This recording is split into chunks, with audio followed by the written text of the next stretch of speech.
Hello everyone, Tom here. It's been a while, hasn't it? Oh, God, I'm saying that in every video now, because it has been a while. It is currently the 30th of December, 2020, late at night. It's about 11:30. And thought I wanted to make a video about this year, and had no idea kind of the format it should take. So I decided the best bet would be to actually play the new Dizzy game for the ZX Spectrum for the very first time while doing so. Don't know why, you know. Um,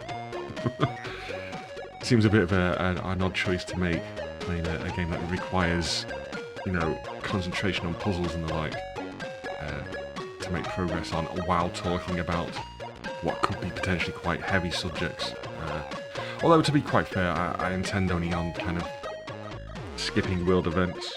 Or, not skipping, sorry, skimming world events. Really more concentrating on things more personal to myself. What I plan to do is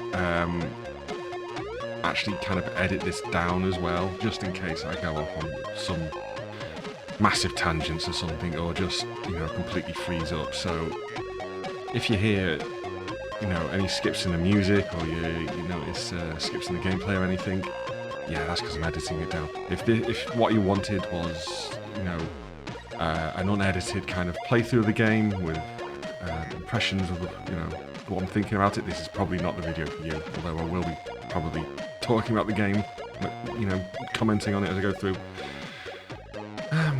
Anyway, shall we get started now? But yeah, anyway, this is Wonderful Dizzy, an official Dizzy game released in the year 2020 for the ZX Spectrum, which is a 35-year-old machine now, maybe more than that. So it's quite a landmark release. There's been all sorts of kind of fan-made Dizzy games over the years, but this is an actual release, not necessarily written and made by the Oliver twins who did the original games, but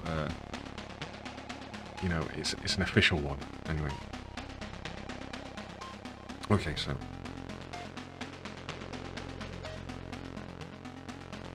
he's whipped up by a whirlwind. This is the first Dizzy game where I've got you can see a story at the beginning of it. But then again, I think is it the first or second Dizzy game that actually needs 128k of memory? The whole massive 128k's of memory that the ZX Spectrum has to offer. Right, okay. Side Dizzy, so. Yeah, what was I going to say? It's been a hard year, hasn't it? I mean, that's, God, the most obvious thing I've ever said, possibly, in the entire year, is that this has been a hard year. Because of, well, everything. It started off terrible, didn't it? This time last year, this time in 2019, we were talking about Australian wildfires, I'm pretty sure of it. So yeah, it just started off with, the most frightening climate change sort of story that we could possibly imagine. Is just that whole of Australia on fire, people losing their lives, losing their houses, losing their livelihoods. And it's just kind of got worse from there, hasn't it? So we had kind of like that backdrop of the Australian wildfires, and all of a sudden, we were having word about this kind of virus in China. Oh my god, what is going on in the game? This is incredibly hard to talk about while watching the game. But yeah, it's been a hard year. I don't know how else to put it like that. How can I talk about COVID? And I'm not afraid of getting demonetized. This flipping video is not going to make any money. I can't claim monetization on this channel, by the way. So, you know, no fear, I guess. But yeah, it's just completely dominated this year, hasn't it? And it's just... if you've made it through the year, be proud is all I can say. Because I don't think... oh my god, let me put those boots up.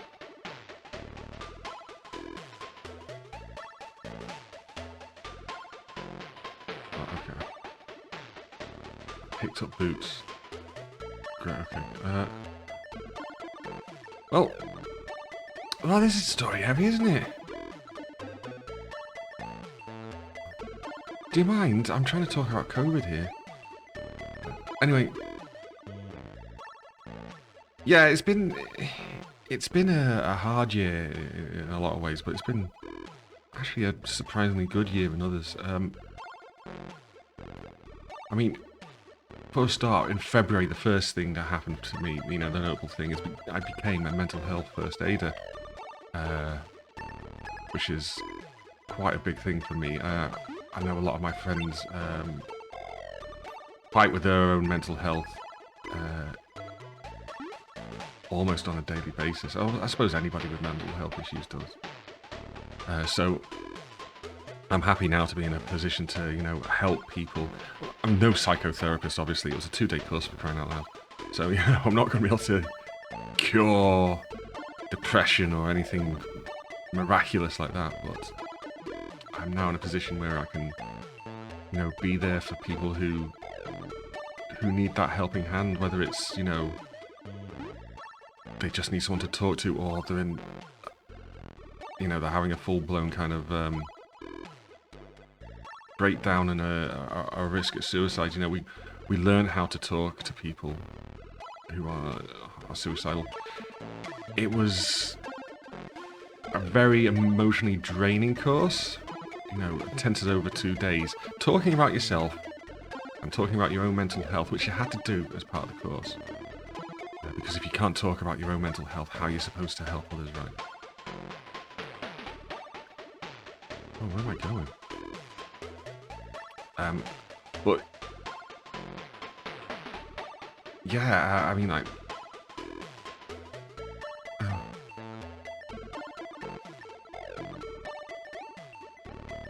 what was I going to say? But yeah, being able now to talk to people about their mental health is, it just feels like a, I was going to say privilege. I don't think privilege is the right word, really, but I'm proud to be able to do it, really. I'm very glad I did that. And at the time, I thought that was going to be the most emotionally draining thing I'd had to contend with throughout the year. You know, how little did I know, I guess. Not only that, but I did not expect to be able to, well, I did not expect to have to use that kind of training and knowledge on myself the very next month and every month since. So that was a hell of a thing. And then, you know, lockdown came, and since March I've been working from home, which has been really good for me, both in terms of money and mental health again. Funny I talk about mental health. I guess I'm going to be talking about mental health quite a bit here. Who'd have guessed that losing a you know, an hour commute each way in the morning and the afternoon would be good for me and weird. So, you know, I've been able to be there for my kids when they've needed me through lockdown, you know, while they've been home during that first lockdown, and, you know, taking them to and from school, because I'm just walking back and forth here.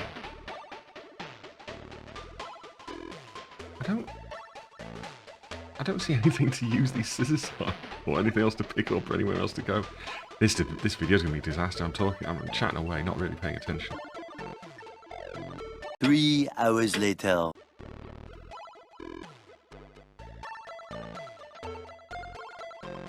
Oh, okay. Just have to keep talking to him and get the gatekeeper. Right. Okay. So yeah, I mean, it's been lovely taking my kids to school.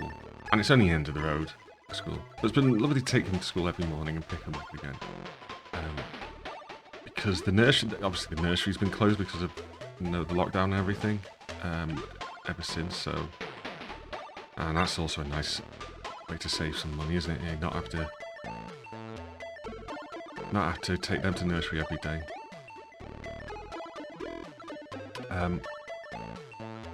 And then early on in the lockdown as well, I designed, and I'm going to use kind of air quotes around that, designed a t-shirt that went up on QWERTY, which is that t-shirt website. I don't know if you know it or not. Where t-shirts go on sale for 48 hours. And it didn't do great. It wasn't the most amazing design anyway. It was just some text on a black t-shirt. But I made a little bit of money out of that. Not an amazing amount relative to other t-shirts, I believe. But still a nice bit of money in my pocket for the beginning of the lockdown. So that was a good achievement of mine for the year. I also, let's see, when did this happen? Fast forward all the way to October now. I'd actually started streaming on Twitch end of last year it was. But I only took it seriously, sort of, started doing it regularly from about June or July. And October I became a Twitch affiliate, which means I can start earning money out of it. Not that I have yet. People have been subscribing to my channel, but not too many. Oh god, he's asleep. Okay. Well, that's been that was quite the boost to my ego, shall I say? Is have an outlet for even a slightest bit of creativity that people can immediately respond to. I mean, making these YouTube videos is all well and good, but quite often.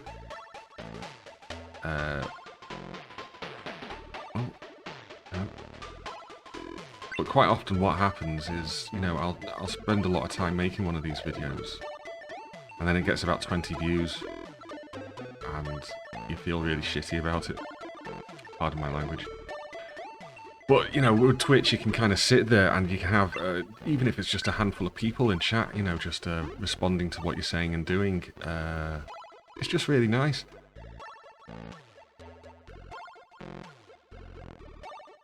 And it's been quite a boon for my mental health, having those people to talk to. And react with, and basically sort of virtually hang out with. It's been fantastic. So, yeah, Twitch affiliate, eh? Huh. Maybe I'll finally earn enough money to get a payout as well and earn some money off that next year. I suppose the only other thing I can really think of that I've achieved this year is I've grown a beard. 40 odd years old now, I won't give my exact age. And I finally decided to grow a beard. I haven't shaved since the very first day of lockdown. Again, everything revolves around COVID, as I'm sure it does with you. I wanted to come out of lockdown looking like Robin Williams in Jumanji, when he comes out and he's like, "What year is it?" What year is it? It was brand new. No. What year is it? That was gonna be my joke at the end of the 3 months, two to 3 months, right? Come out, and yeah, that'll be it. Me with my big scraggy beard and scraggy hair. It's been slightly longer than that, hasn't it? But everybody's been really positively responding to my beard. I didn't expect it. Everybody says it suits me, and I look good with it. So I kind of wish I'd grown it sooner now, because to cross you'll need to bring me the band that never plays. Yeah, but the rubbish in doing everyone a favour. What was I going to say? Oh yeah. So yeah, I've had issues with my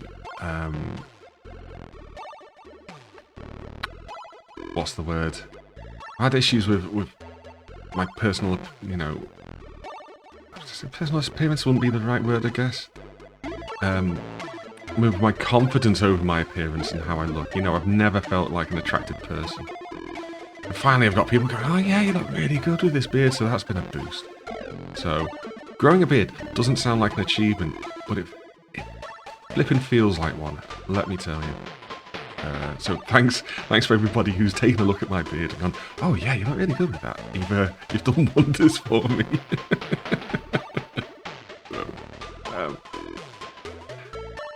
But yeah, you know, so, you know, I've had nothing no banner news really this year. My biggest achievement probably was that mental health first aider course at the beginning of the year. I am very proud of that. But yeah, stuff happens. Even lockdown stuff happens, right? You've got to take that attitude, because I think it'd be far too easy to look at this year and kind of think of it as a lost year. You know, when nothing happens. I mean, oh yeah, I went to see Baby Metal in February, just before everything fucking kicked off. I can't watch my language, and I'm gonna have to beat these out, aren't I? Oops. That was a lot of fun. And I was meant to go see Faith No More. One of my all-time favourite bands is Faith No More.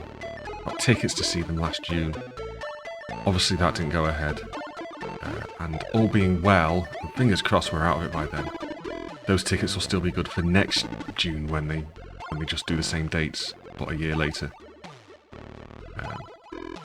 What was my point? Oh yeah, so it's easy enough to think about this year as being a lost year and all the things that you've not been able to do. But there's been plenty I have been able to do. You know, despite cancelled holidays and cancelled days out and whatever else. You know, try and keep that attitude about it rather than lamenting over what we've lost. Oh Jesus. This one does he fall too far? Can't get past the boss, obviously. What else? What else can I say? Oh god, I did it again.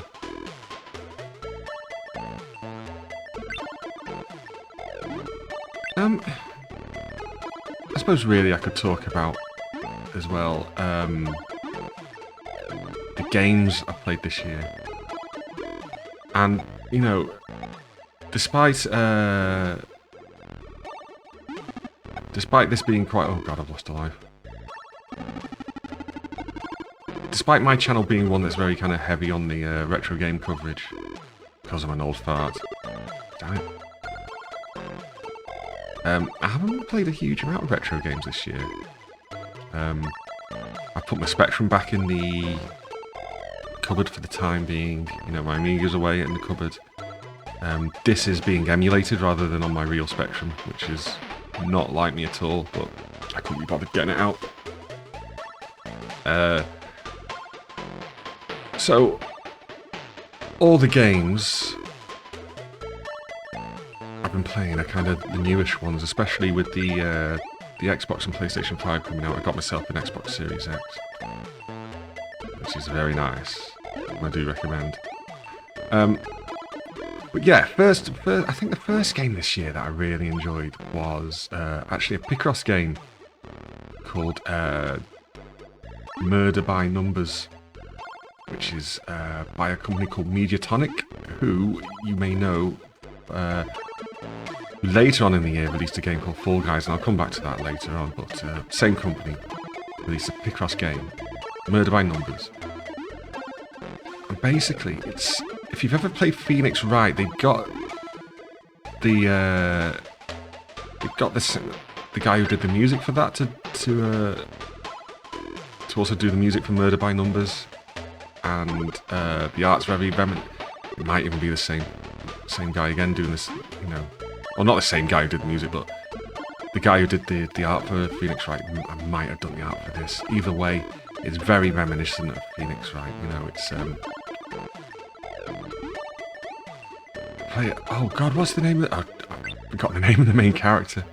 But her and Scout, Honor Honor is the main character. You play as Honor, who is an actress in a TV series, who comes across a murder of one of her colleagues, and also befriends a weird little flying robot called Scout.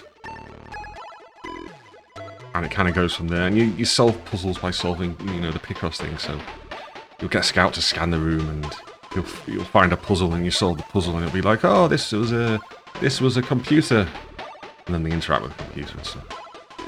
And it was just incredibly charming. Who'd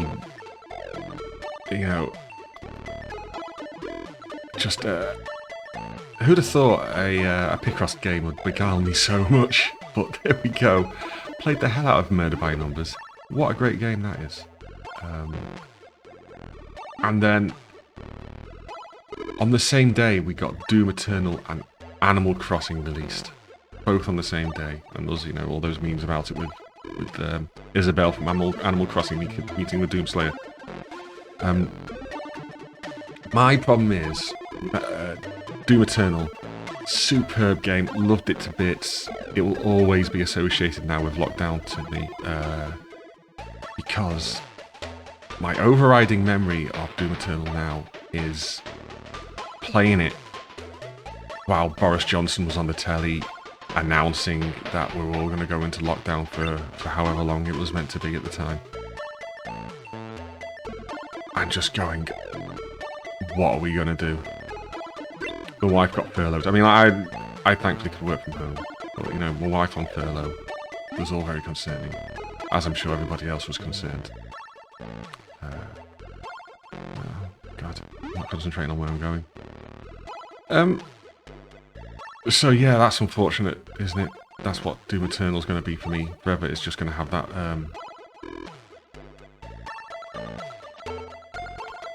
No, that doesn't work. Okay. Ah, that works. There we go. Oh no, it's one of these. But Doom is a great game. I love the rhythm of the game, because they had the mechanics where you were chainsawing enemies to get ammo and setting them on fire to get armor, and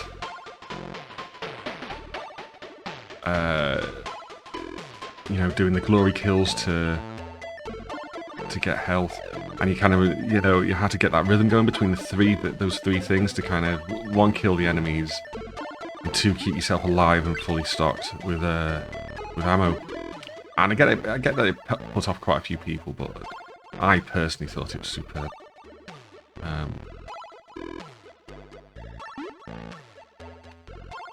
Yum yum. Okay, eat cherries. Cool.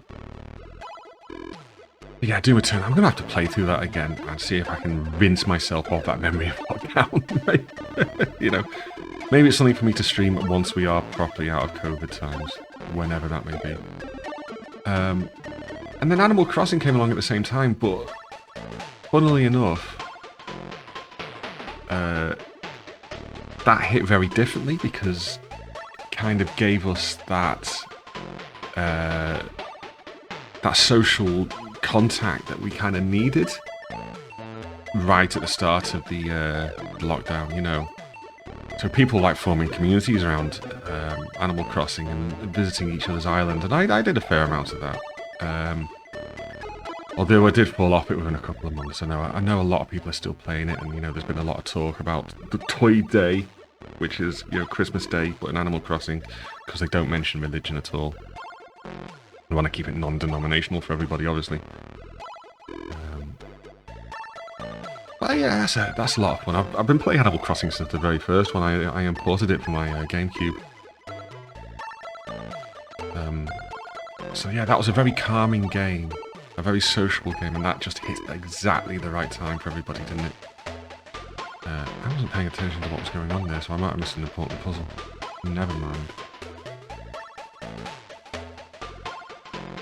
So yeah, Animal Crossing, fantastic game. One of the games of the year, definitely. What else? Oh yeah, midway through the year I got hold of a very cheap VR headset. I won't go into details of exactly what I paid for it. Let's just say it was F all for this HTC Vive. So I picked up quite a few VR games as well and had a mess with them. VR is wonderful. I think the only game from this year I actually played on the damn thing though was what was it called? Moose Life. Jeff Minter's, Jeff Minter, he of Llamasoft. What a flipping... Him and Giles of Llamasoft. They just make fantastic games, don't they? So I got to play a psychedelic game about a moose in VR. Where am I going here? It's going round and round in circles. What was he after?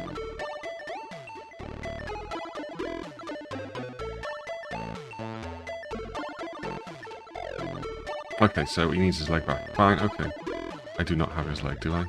No.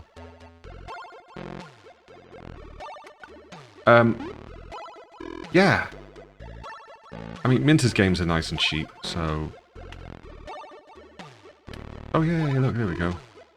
I've got an axe, great.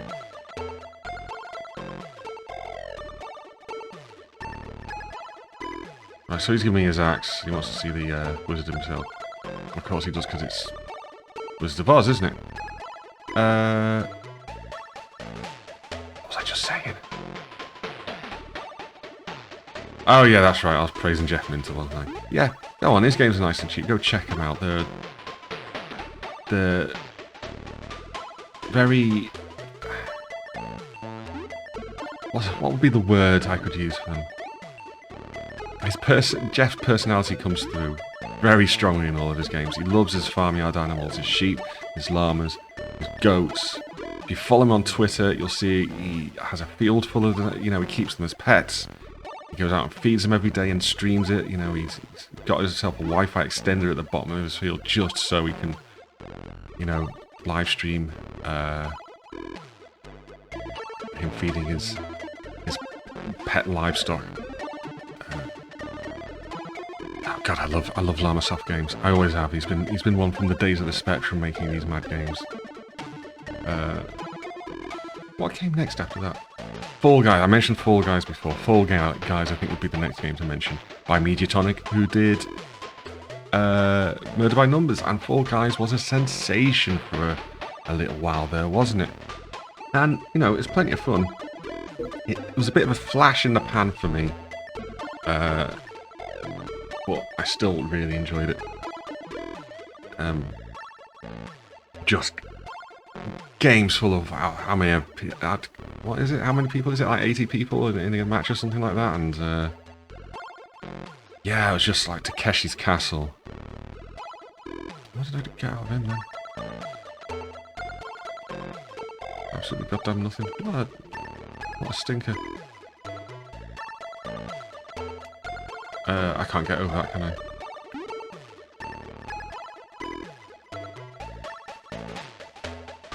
Ahaha! What's a shocker?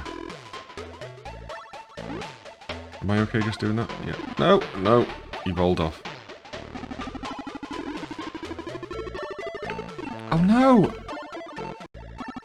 Game over! Oh, I've got to start again. Oh well, let's keep chatting. I should have seen this coming.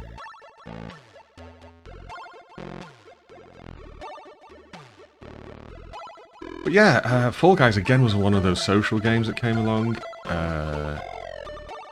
And really, captured people's imaginations. Because who doesn't like games like... doesn't like shows like Takeshi's Castle and stuff, and... What was the other one? Wipeout and stuff.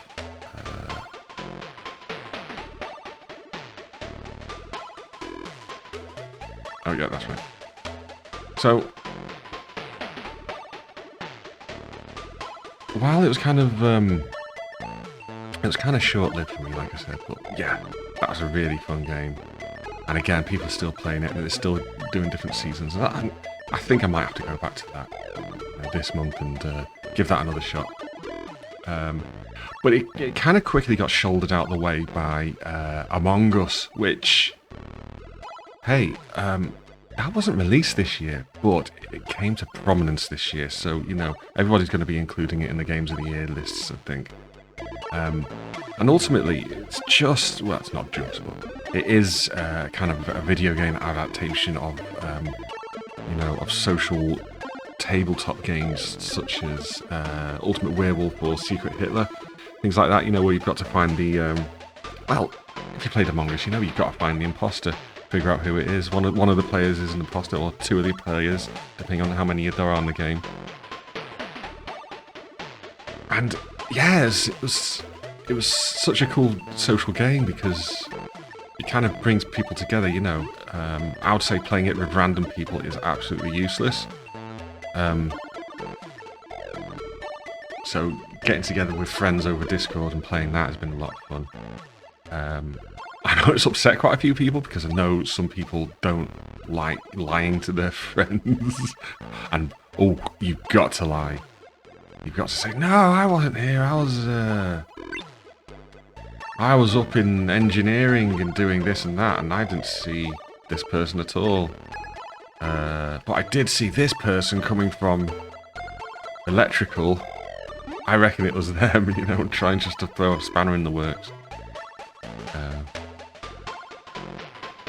So that was that's such a great game, and I still play that occasionally. Again, like I said, released last year, but in the end, who cares? It's a game of this year.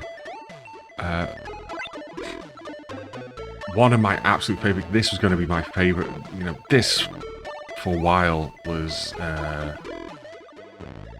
the game I was saying was my game of the year, and that is Tony Hawk's Pro Skater 1 and 2 HD. Is there a HD on the end? I don't know. Let's say there's. Tony Hawk's Pro Skater 2 was one of my most played games on the original PlayStation. I love it to this day.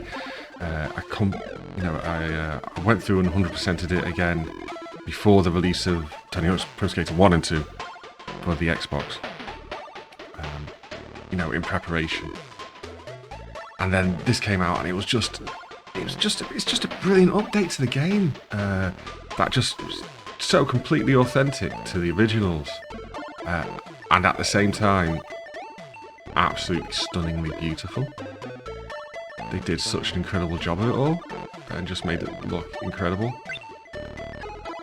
And it plays just right, and sounds just right. They got so many of they couldn't get all the music back, which is understandable, but they got a lot of it back. And yeah, it just hit those nostalgic feelings just absolutely spot on. So I played that for hours and hours this year, just completing it with every character and getting all the hidden characters and you know, whatever else there was to do.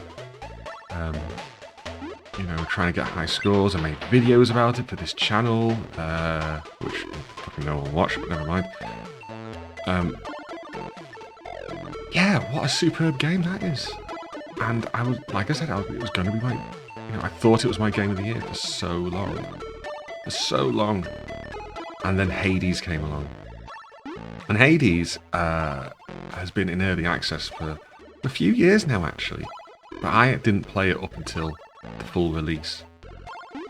And I got a £10 voucher for the Epic Store and just took a punt on it. My god, if you have not played Hades, play Hades. Oh, wow. It's a roguelike. Some people really don't like roguelikes. That's fine. I would say perhaps think about playing it anyway. It is beautiful. It is a beautiful game. I think it's all hand-drawn. All the graphics are hand-drawn. It's stunning. What a fantastic looking game that is. And all the characters are really attractive, both the men and the women. I've heard people calling it like a bisexual dream of a game. And yes, it's, you know, everybody in that game is incredibly hot. And some of the voice acting, well, pretty much all of the voice acting is absolutely amazing. What else can I say about it? It plays fantastically. It's you know, just this absolute stunning game to play as well. It hasn't got boring for me. I'm about 6 wins in. But even if you fail, it'll give you a bit of lore or a bit more story or something. So you never feel like you're not making progress in the game, even if you're failing, because it'll, you can save towards getting upgrades for your character. You'll come back to the House of Hades where you start every game, and talk to Hades, your dad, or talk to like one of the other characters, like my favourite Dusa, which is just this Gorgon girl who hasn't got a body. She's just a floating head, and she is incredibly shy and clearly loves Zagreus, the main character, the character you play as. And I adore her. I think she's like the best video game character of the year, basically. Love Dusa. And you'll talk to the characters. You'll get a bit more story, a bit more backstory about why Zagreus is trying to get out of Hades, and he wants to find his mother, basically. You go through the game and you talk to the different characters as you're going through the game. You meet the gods on Olympus, or at least you'll get messages from them, and they'll give you help. Boons to help you through, and everyone is that bit different, Okay, what is legs to me? What else was I going to say? But yeah, that is... I don't know how else to sell that game to you other than to say it's like 15 quid. Go and try it. Go and try it. It's on PC, it's on Switch, I believe it's coming to Xbox and PlayStation 4 at some point as well. Oh my god! What the heck? Leave me alone! Haha! Yeah, that is 100% my game of the year. And then the only other game I think I've got left to mention then is Yakuza Like a Dragon. And I'm a fan of the Yakuza games, having only really kind of picked them up within the last few years. I've completed Yakuza 0, and Kiwami 1 and 2, and the... Whoa! Okay, I can't go past it. I can't go near that dragon then, was that me? Yakuza Like a Dragon is actually the 7th mainline Yakuza game. I've not played 3 through to 6. And I don't think it really matters if you haven't. Perhaps think about picking this up. It's a completely different game to the other Yakuza games as well. The main Yakuza games are all like you wander around beating people up, but it's there we go, open the door. But it's kind of like a third-person adventure, so you have direct control of Kiryu. Oh damn it, I can't get through there.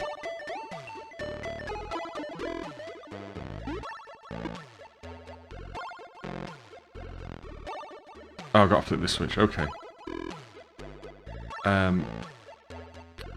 What was I saying? Oh yeah, so yeah, you like have direct control of Kiryu, the main character, right? Oh, now what?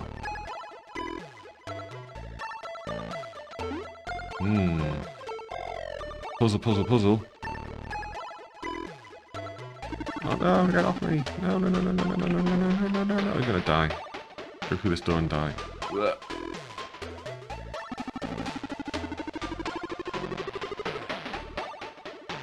Can I flip it again? Yeah, look at that. I can probably pass by that, right? Oh no, I made a mistake. Again, what was I saying? Oh yeah. So, with Like a Dragon though, it's not kind of like a third-person beat-em-up kind of adventure. Instead, it's like a turn-based RPG, a Japanese RPG. And full disclosure, I hate Japanese RPGs. I hate turn-based Japanese RPGs. This game, though, I absolutely love. It's just so full of character. You know, I've been enjoying the story. I've been enjoying the characters, the Yakuza games. I've said this in the past. The main kind of storyline is very self-serious, very serious kind of, man on a mission, defending honor and righting wrongs and stuff like that. And then everything around the game, all the side missions, are absolutely berserk, wild things. So, like, there's like a mission, trying not to spoil things here too badly, but there's a mission where you find a Yakuza patriarch who's into dressing as a baby and being treated as a baby.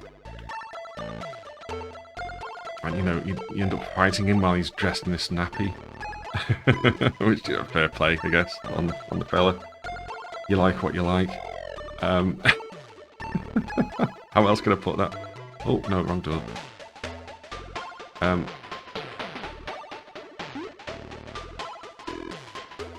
But yeah, he becomes a summon for you. You can call him when you're in battle. You get on your phone and you call him up, and he comes along and he lies on the floor and cries like a baby, and lowers the stats of your opponents.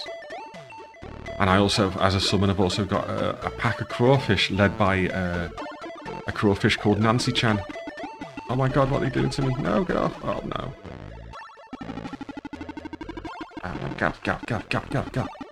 Get off. Oh, is that game over now? Game over. Yeah. Anyway, he's Like a Dragon. I think I'll leave it there and say those are my games of the year. That's what's happened to me this year. What else can I say other than, my god, I hope you have a better 2021 than we have a 2020. For anyone who has sat through my witterings, and god, I'm going to listen to this back and think, oh my god, what the hell. Anyone who's made it this far, thank you very much for watching. I hope to make more videos in 2021 and, do them more regularly. I need to find things to talk about, basically. Yeah, have a good one. Have a good new year. I'll see you down the road. Please come check out my Twitch channel. That's where I mostly am these days. twitch.tv/MrTomFTW. Be well. See you later. Bye-bye for now.